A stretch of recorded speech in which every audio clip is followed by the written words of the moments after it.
A very good evening and welcome to this Sunday's edition of News First Weekend, coming to you live from our Newsfirst studios in Colombo. I'm Arundhati Mudanaika. Let's start off with a look at the stories making headlines this evening. Minister Navin Dissanayake responds to allegations against the party. Investigations launched into 3,000 telephone conversations of felons serving time for drug offences. Sri Lankan Airlines falls 22 spots in global airline rankings after 2015. Teachers' unions prepare to strike on the dates of school term examinations.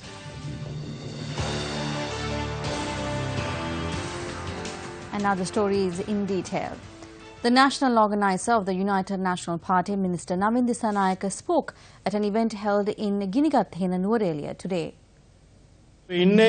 Rajapaksa's sons are all that the flower bud has. Apart from that second tier, they will not allow another second tier to come forward either. You need to understand this difference. The leader is now 70 years old. Who will contest the next presidential election? Before the presidential election, let us address the shortcomings in our party. At that time, we will put forward a presidential candidate. We have horses who can win the race. We have our leader. We have Kalu Surya. We have Sajith Premadasa. I wish to inform you that the leaders will also arise from the central hills. You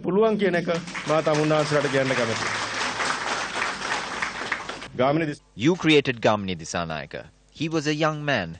Within a short period of time, he rose to become deputy leader of the party, opposition leader, and then he was taken away from us when the presidency was within his sights. If he was still among the living, this country would already have turned into a Singapore. You are kings today. In truth, we are an unlucky nation. An entire wave of our leaders were assassinated by the LTTE. In spite of these assassinations, some have tried to label us as people who joined with the LTTE. I wish to say clearly that as long as there are Navin Dissanayakes and Sajith Premadasas, there will never be any space for the LTTE. At times we have made mistakes with political opportunities. We should have secured good ministerial portfolios for our party. We will take the necessary decisions and we will move forward. I must note that we will not allow room for the Rajapaksas to take ownership of this country ever again.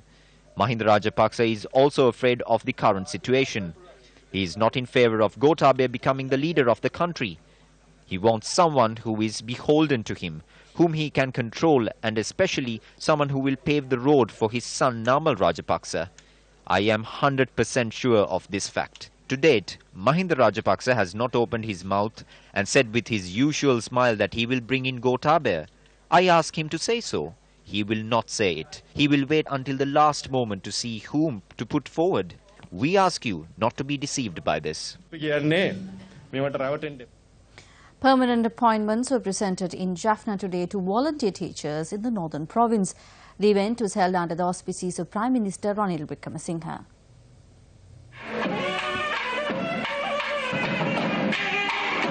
The event was also graced by dignitaries including the Chief Minister of the Northern Province, C.V. Vigneswaran, and the Minister of Education, Akil Viraj Karyavasam. 457 teachers received permanent appointments at this event. We talk about Kankasanture and developing the Palali airport with Indian aid. We have held talks on development in Kilinochchi and Jaffna when we last visited there. The UN and 4 Indian companies have come forward to build houses. I read in the Sunday edition of the Divine newspaper that orders had been given for the military camps to be removed within 45 days. I inquired to see whether at least the Chief Minister had issued such an order. He had not done so. I asked the army commander. He said camps will not be closed. Who is going to close it? Is it the editor of the Diviner? Jaffna is not a colony of Colombo. This is why we must address the injustices they face and move forward. When you look at the morning newspapers, they all say that camps are being closed. The army is leaving Jaffna. They are handing it over to the LTTE.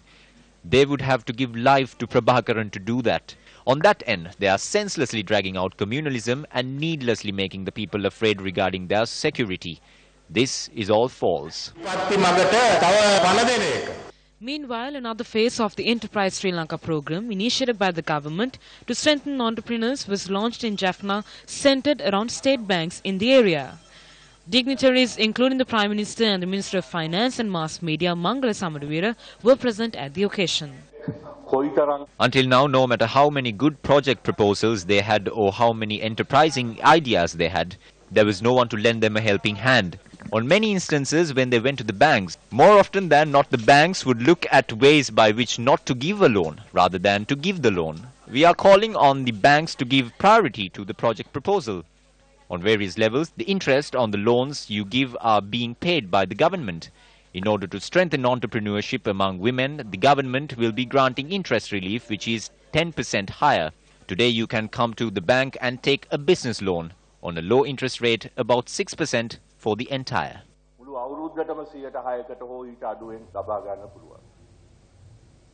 The Police Special Task Force says information on more than 3,000 phone conversations between organized criminals in prisons and drug dealers have been revealed.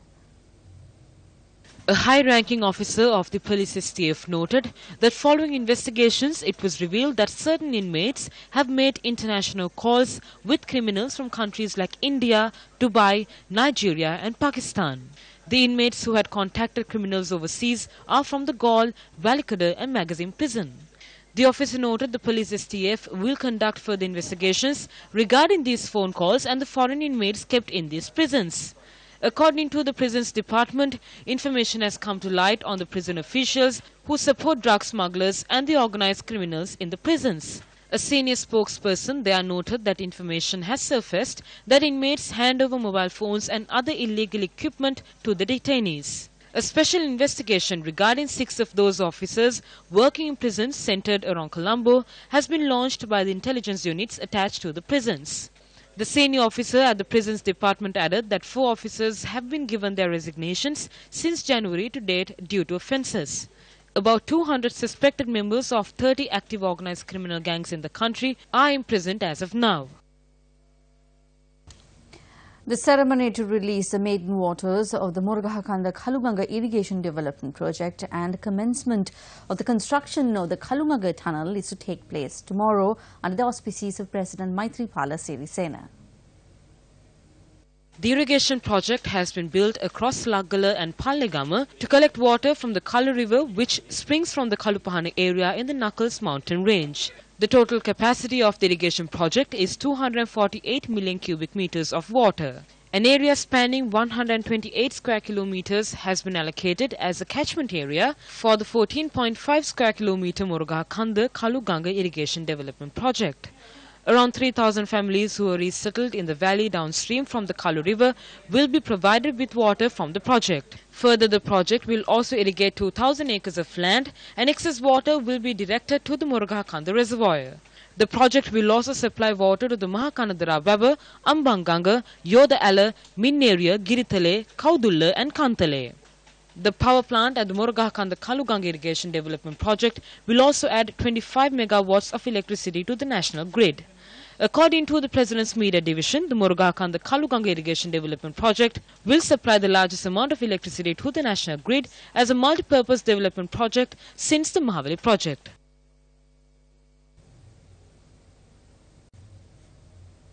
Welcome back. You're with News First. The Adivel Shakti Oil Festival, organized for the guardian deity of Sri Lanka, the Katharagama god or Katharagama Devyo, known among Hindus as the gods Kanda or Muruga, is currently underway at the premises of the head office of the Capital Maharaja Organisation Limited. Hundreds of devotees gathered today for the festival. The Velayuda, or spear of wisdom, is the weapon of the Katharagama god. According to the mythos, the goddess Parvati, consort of Shiva, imbued the Velayuda with all her divine energy and presented it to the Katharagama god. The annual Veil festival of the Hindus is reminiscent of the god's valor and heroism in slaying the powerful demons or Asura with his weapon Velayuda. The Velayuda, which travelled from the historic Selvasannidhi Kovil in Jaffna, was brought to the Sri Sivasubramanya Kovil in Jintupitiya, Colombo yesterday after being carried in procession across the country for several days. A colourful parade accompanied the Velayuda to the head office of the Capital Maharaja Organisation Limited today.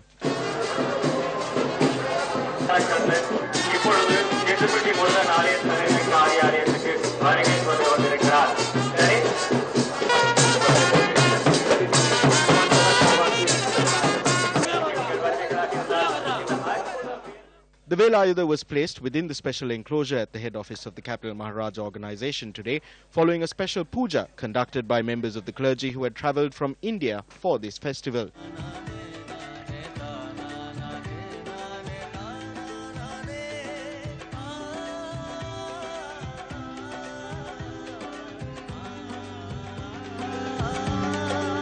Subsequently, devotees were given the opportunity to pay homage to the Velayuda.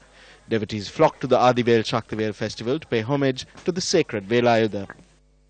The Velayuda, which gave strength to the Khatragama god, will provide blessings to all the devotees here, enabling them to attain their hopes and aspirations.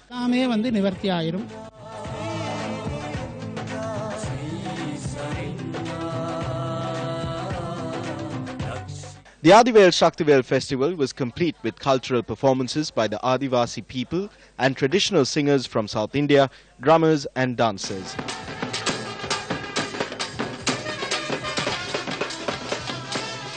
The Shakti Oil Festival is being held this year with the sponsorship of the Development Lotteries Board and Rhino Roofing Company. We know that religious observances are held in many areas during the Asala month. As a state institution, I believe our partnership with the Sirasa Media Network to bring this from Tiruchendur in India to the Khatragama temple is in truth a social service. I wish to note at this moment that we are also looking forward to carrying out such social services in the future as well. We considered this Adivel festival as a religious event of national importance. So we decided that we should be the principal sponsor of this event. This is how we partnered with this event. It is our duty to join in such good occasions and to support such endeavours. The procession carrying the Velayuda will leave Colombo tomorrow morning and will travel to the Khatragama Mahadevalaya. Yesterday, Gamada's VForce Initiative went into action as volunteers embarked on a project to clean up the environs of the Sigiriya World Heritage Site. This is a special report on this special group of youth who came together from across the country for the common good. VForce.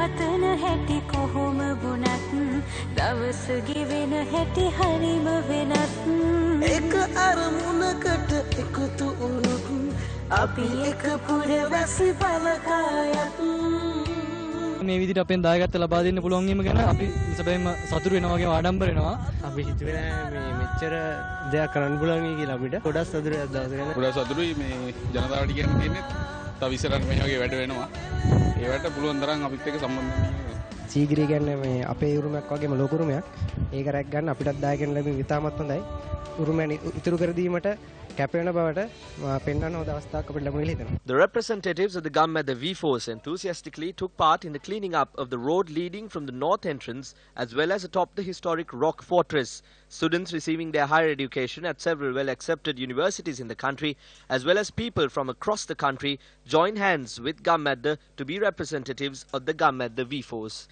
The main objective of Ganga VForce is to rally the youth of the country to become volunteers in the development drive of the country.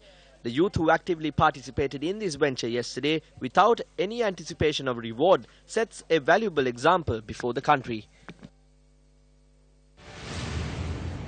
Ganga VForce. Our heartfelt gratitude to all who came forward in the name of unity, friendship and responsibility to make the Ganga VForce a resounding success.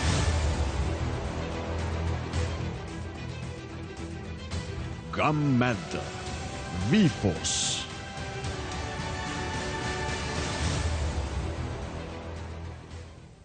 Hazra Hassan from Weather First joins us with today's weather update.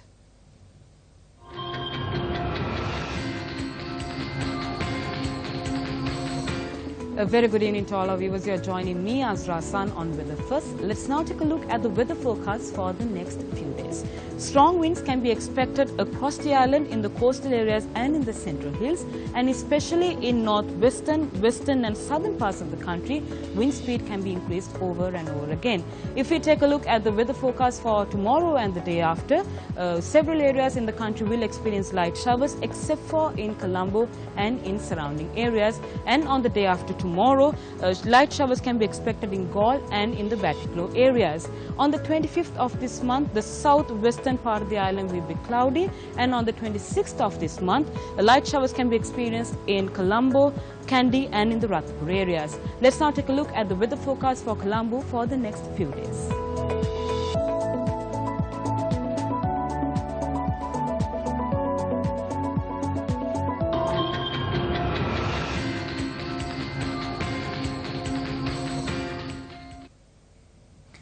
Foundation stone was laid today for the 953rd village built under the Samata 7 Model Village project. The event was held under the auspices of Deputy Leader of the United National Party, Minister Sajith Premadasa. 28 houses are to be built at this village, which is the third set of villages built for the state sector employees of the Hambantota district. The minister gave away the deeds to the new owners of the village, named as Tharupalagama.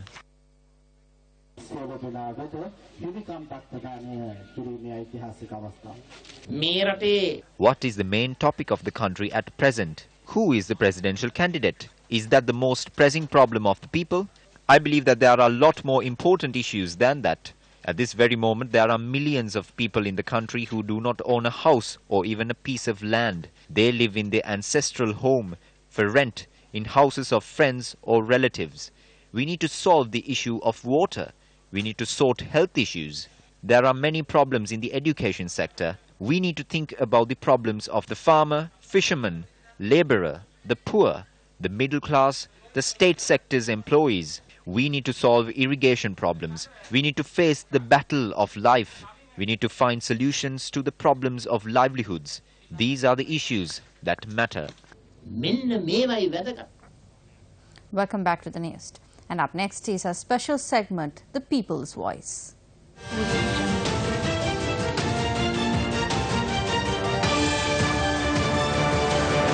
Voice of the People. News from across the nation, reported by Newsfirst regional correspondents. Residents in the Pindeni Administrative Division in the Kegalle district have taken measures to build a bridge to access the Elmaldeniya Sri Shailathalarama Viharaya. Until now, residents had used a temporary bridge made out of a log to enter the temple. The bridge has immensely helped the children who attend Sunday school and elders to come to obtain seal. Ministers come to the village when there is an election and they don't heed to our needs. We all got together and built the bridge. Even police officers joined in our efforts. This footage was captured from several villages in the Mahavilachi area in Anuradhapura, which have been battered by wild elephant incursions.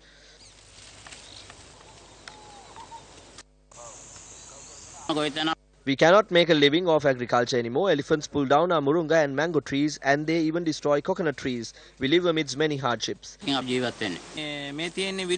This is the electric fence. Elephants come into the temple grounds through the electric fence by 6 in the morning and afternoon. In the night, they pull down the fence. In the morning, Civil Defence Force members re-erect the fence. We only ask for the elephants to be chased off into the jungle.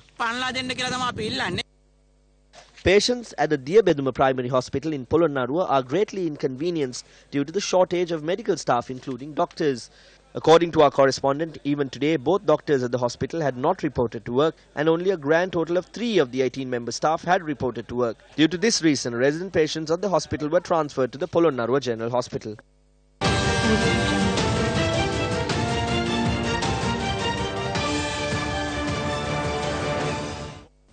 Speaking at an event held in Madampe today, senior journalist Victor Ivan commented on the state of corruption in the country.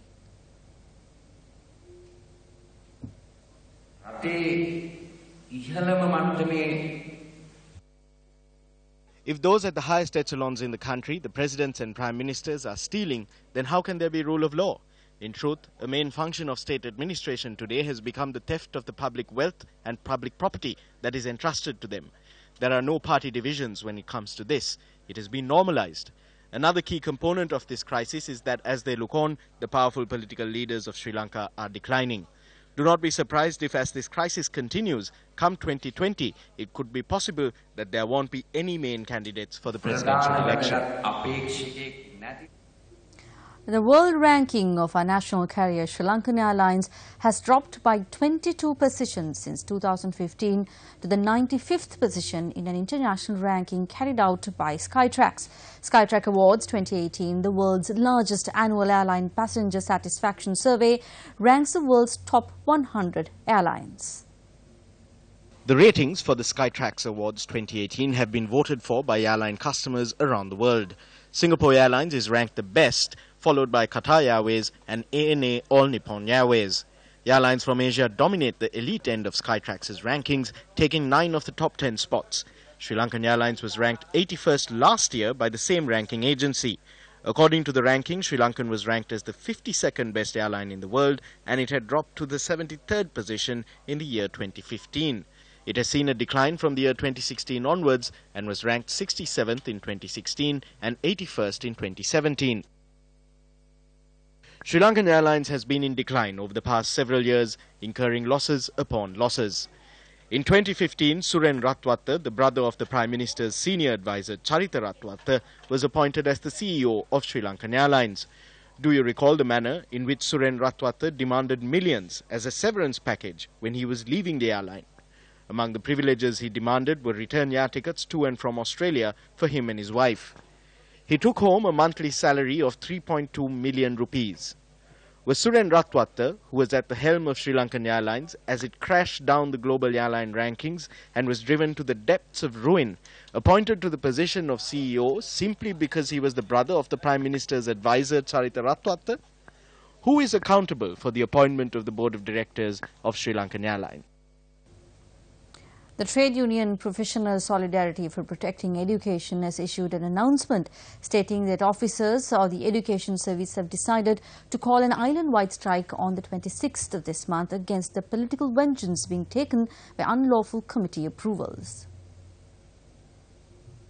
The statement includes a request made to the Ministry of Education and to the provincial education directors to postpone the upcoming term examinations scheduled to be held on the 26th of this month, in order to avoid causing an inconvenience to the students due to these circumstances. Trade unions have a right to stand for its profession. We stood on behalf of it. We are strongly against the political influence to the education and to the education administration. Meanwhile, it is the period that children of this country face their term examination. It is a controversial issue. We believe that conducting island-wide strike during the term examination period is a distraction for the education of children, and also we request from the government to intervene in this matter before this issue continues to grow strong. Reports regarding plans to remove the main administration building and the Mahinda Rajapaksa stand, which was built following the tsunami at the Galle International Cricket Stadium, have also caused tensions in the political arena. This is a Sports First expose. The first meeting pertaining to the removal of alleged unauthorized structures at the Galle Stadium was held on the 3rd of this month at Temple Trees with the participation of Southern Development and Youth Affairs Minister Sagala Ratnayaka, State Minister Piyasena Gamage, Sports Minister Faiza Mustafa, Minister Vajirabe Wadana and Prime Minister Ranil Wickremesinghe. As an extension of this, another meeting was held on the 17th of this month in Setsiripaya under the auspices of the Secretary to the Ministry of Higher Education and Cultural Affairs, J.J. Ratnasiri. Inquiries made by Newsfirst revealed that the International Council on Monuments and Sites Sri Lanka, or ICOMOS, had made several recommendations to UNESCO. However, the report containing these recommendations does not allude to the removal of unauthorized structures at the Galle Stadium in any way. The report contains data compiled following a study conducted from the 11th to the 15th of July 2016. Lal Ranavira, the Secretary-General of the Sri Lanka National Commission for UNESCO, notes in this report that the constructions in question had been carried out in violation of the relevant recommendations and procedures. The report notes that these constructions have caused a problematic situation regarding the visibility of the Galle Fort, which is a World Heritage Site. As per their recommendations, several alternate wickets at the Galle Stadium also have to be removed. Reports indicate that discussions had been held with the participation of all stakeholders, including the then President of Sri Lanka Cricket, DS De Silva, regarding these structures. No decision had been made at the time to remove them. The report also notes that if any renovations are to be conducted on the structures in question in the future, it should be undertaken with the utmost care and caution. Since neither UNESCO nor ICOMOS have identified a need to remove any structure at the Galle International Stadium, naturally the question arises as to why a sudden sense of urgency has gripped this matter and for whose want it is being carried out. If UNESCO or any other competent authority has made a recommendation outside of this report that these structures should be removed, then why are the relevant authorities hesitant to produce such evidence? Who is it that truly wishes the removal of the administration building and Mahinda Rajapaksa stand and the cessation of international cricket at the Galle Stadium? The pavilion built following the tsunami was named the Mahinda Rajapaksa Pavilion. If they have a problem with the name Mahinda Rajapaksa, then why on earth do they want to shut down the entire stadium and move it elsewhere? I do not think even Mahinda Rajapaksa would oppose it if his name were removed and replaced with Ranil Wickremesinghe's. Let's do that if this is the problem. Or let us call it the Vajira Abe Wickrema stand if that's what they want. For several years now after the tsunami, since this was built, UNESCO has never had a problem with the heritage status and this ground. Well, that's a look at Primetime News for tonight. Thank you very much for joining us. Good night.